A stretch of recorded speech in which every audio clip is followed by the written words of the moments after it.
informasi yang bisa kami dapatkan seputar rilis versi yang terbaru yang T-Rex? Coba saya jawab ya, Mas. Video ini disponsori oleh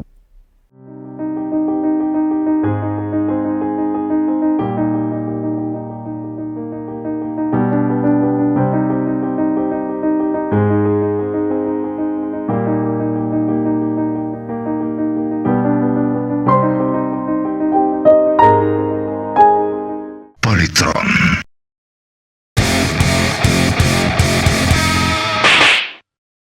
Nah, teman-teman, di video kali ini merupakan lanjutan daripada video-video sebelumnya, di mana kami berkunjung ke pabrik-pabrik Polytron di daerah Semarang.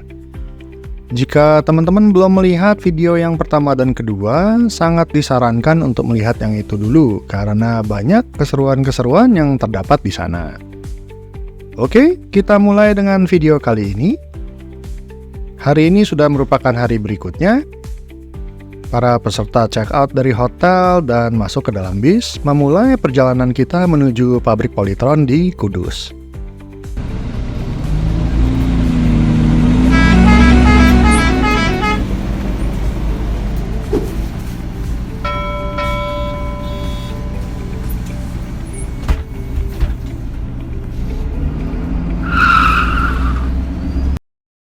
Called Kudus, where hustle never ends. There's a factory rising, it's the town's best friend. Polytron's the name, making dreams come true, bringing jobs to the people. That's what they do, building up the future, one machine at a time. Putting Kudus on the map with the rhythm so fine. The workers on the floor, they're the heartbeat of it all. Making gadgets, making magic, never gonna fall.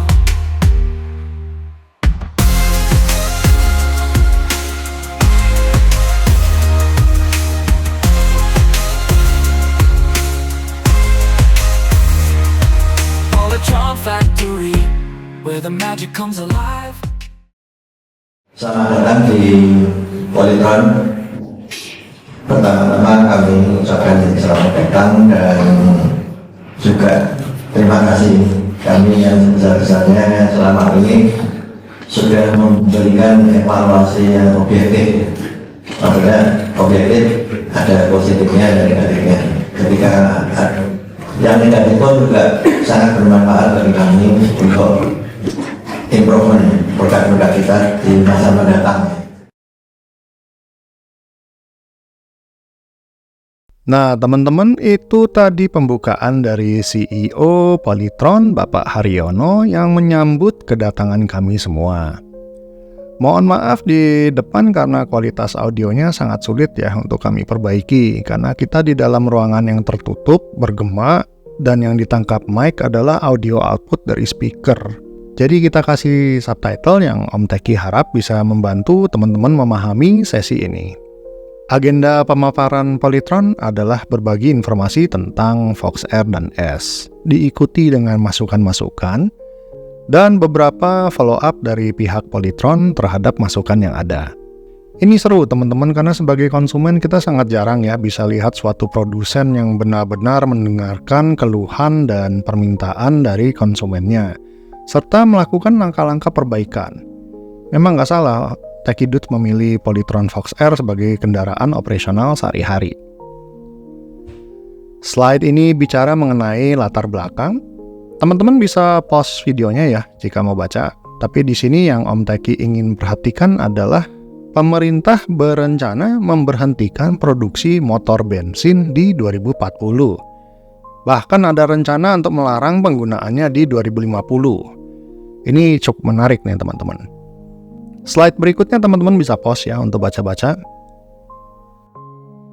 Slide ini cukup menarik buat teman-teman pause, memberikan gambaran bedanya Fox S dan R, dan kenapa ada Fox S. Slide ini sedikit informasi tentang marketnya motor listrik di Indonesia, bisa di pause buat baca-baca. Slide ini ada sedikit informasi tentang manfaat memakai Fox R atau S.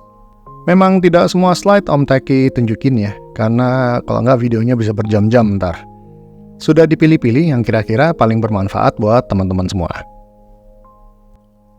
Nah, ini dia slide yang paling favorit yang Om Teki lihat. Karena topik ini hampir tiap hari huru-hara ya di forum dan di grup-grup WA. Ini soal hitung-hitungan. Akhirnya Polytron turun tangan memberikan ilustrasi perhitungan. Tentunya dengan metodologi dan data-data yang mendukung, jadi nggak teori sembarangan. Bisa di-post ya buat teman-teman buat baca. Kalau Om Teki bisa ambil kesimpulan sih, intinya semakin sering dan semakin jauh kita pakai, ya semakin hemat dan jauh juga bedanya dengan motor bensin. Kalau jarang-jarang pakai atau deket-deket aja, ya rugi.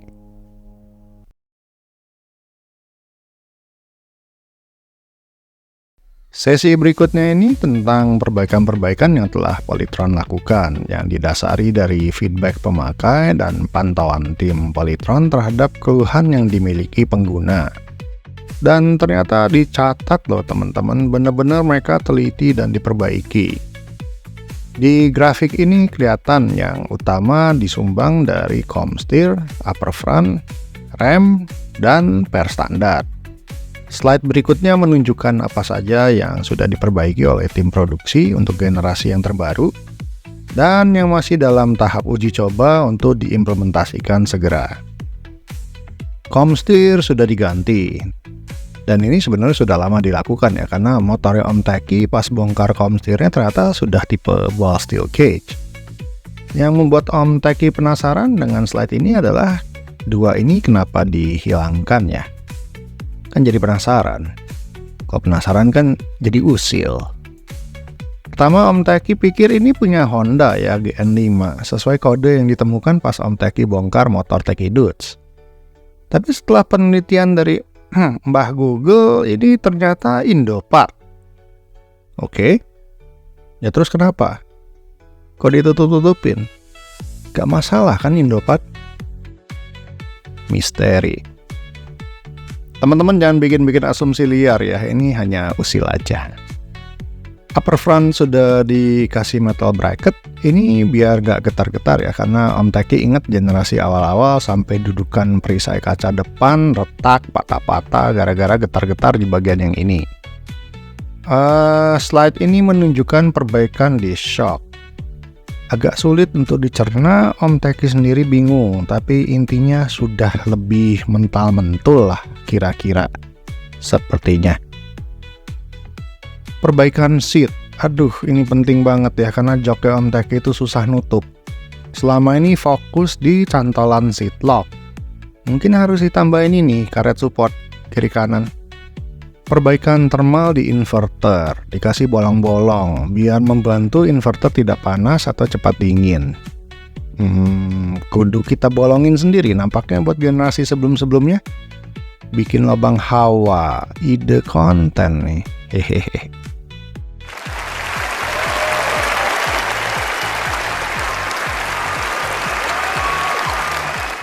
Dan yang ini adalah perbaikan favoritnya Om Teki, karena ini sudah lama Om Teki bilang membahayakan. Karena jika tabrakan di depan itu plat dudukannya antara melengkung ke bodi terus pecah, bikin runyem kemana-mana, bagian atasnya pecah, bodinya kena, lampunya yang kena, atau melengkung ke bawah, bannya kekunci, udah ada yang kejadian. Om Teki sangat senang ini telah ditanggapi dengan serius oleh pihak Polytron. Cipratan lumpur dikasih cover.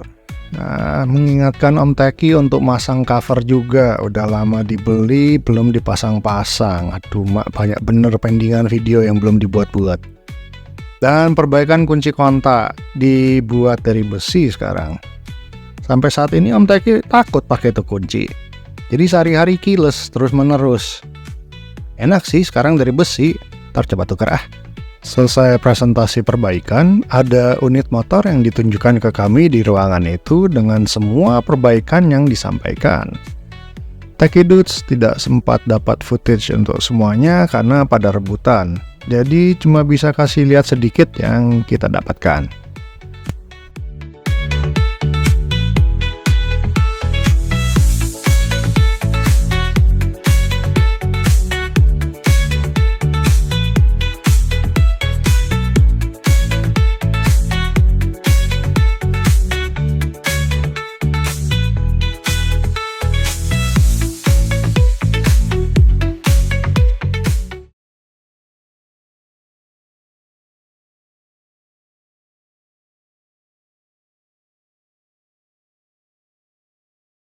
Sebenarnya ini pertanyaan ini berat menurut saya karena saya dirusak dari suatu komunitas tertentu yang agak aneh ya Pak ya.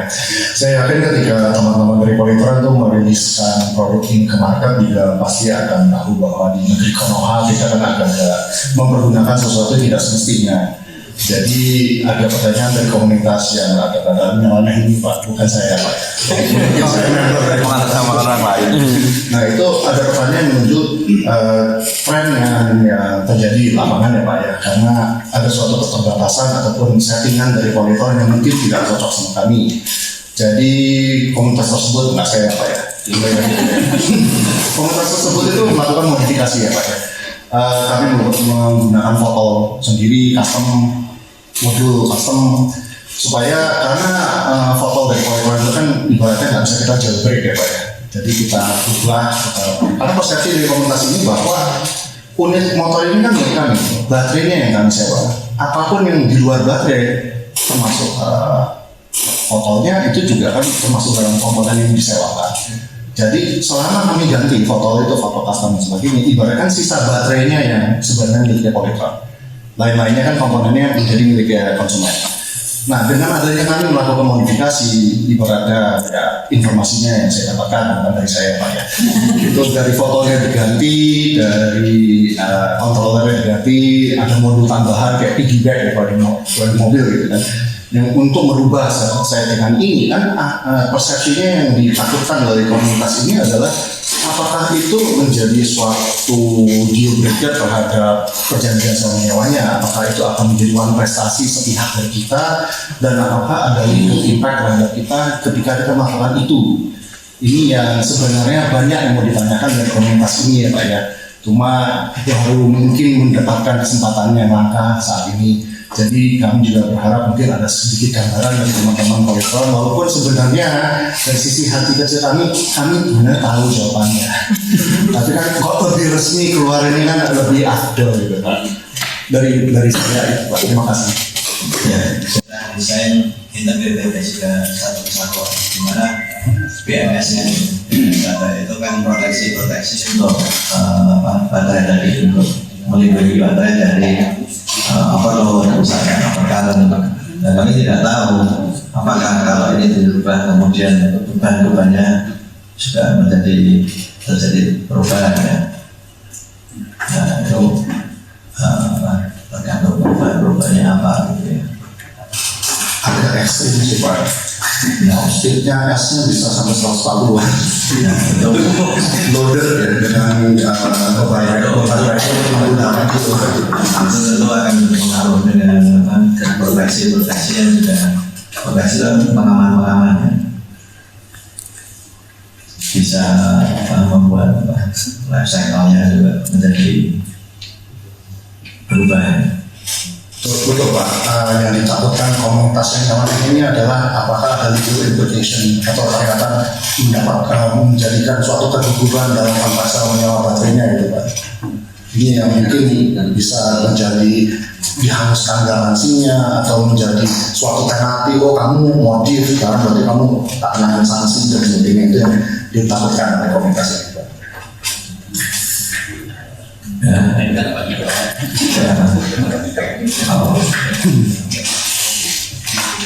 Jadi memang banyak konsumen yang menanyakan tentang boleh nggak saya modif ECU-nya, saya modif ini itunya. Kalau jawaban dari Polytron sama seperti merek-merek apapun, pakailah komponen atau parts yang punya kita. Di luar itu, kalau Anda memakai, ya ini contoh paling gampang, charger kalau memakai fast charger yang 40 ampere yang lain, apakah bisa buat ngecas? Bisa. Soalnya kalau cuma dalaman, bukan kita larang, kalau bilang nggak bisa, lalu fast charger kita itu 40 ampere. Nah, tapi karena konsumen memakai charger dari merek lain, kalau sampai nanti baterai yang kenapa-kenapa atau mungkin controller atau sepeda motornya ada something wrong, ya itu ditanggung sendiri gitu. Kemudian yang tadi tanyakan tentang legal implication, kalau kemudian sewa baterai kan kita juga minta pakailah semua yang punya Polytron. Kalau nanti baterainya rusak, ya kita minta ganti rugi. paling nggak itu dari perjanjian sewa. Itu kalau semua jawaban dari Polytron ya. Jadi untuk segala apapun pakailah yang bawaannya Polytron, ya chargernya, controllernya. Kalau semua memodifikasi dengan ECU lain, ditanya bisa. Cuman ya nanti kalau ada kerusakan, ya kan sebenarnya kalau everything goes well, ya nggak kenapa-napa. Tapi kalau semua ada yang rusak, amit-amit ada yang rusak, kita akan minta ganti rugi. Katanya sudah ada 12 harusnya. BTW yang tadi yang 140 itu masih baterai yang Polytron ya? Ya itu enggak, sebenarnya masih bisa. Soalnya BMS kita hanya ada protection. BMS juga bukan Polytron, Pak. Oh, Ganti ya? Iya. Murni baterainya aja, lain-lainnya ada bukan? Kalau BMS diganti ya udah. Jadi protection kita di BMS itu. Itu kan BMS itu membatasi pengembangan baterai.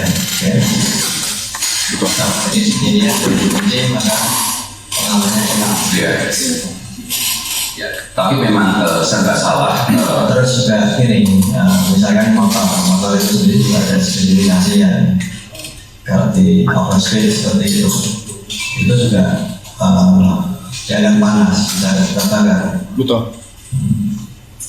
Uji coba pertama kami BMS-nya meleleh, Pak.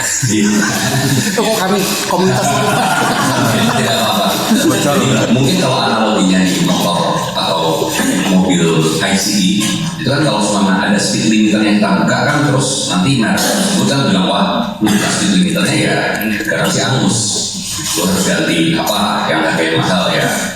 Paling nggak implikasinya seperti itu. Saran saya kalau pengen 130 nanti ya coba.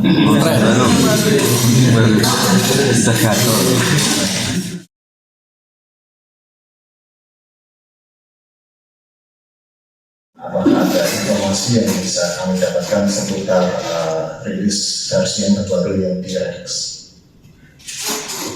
Rex. Oh, dari Rex yang cari dong. Terima kasih.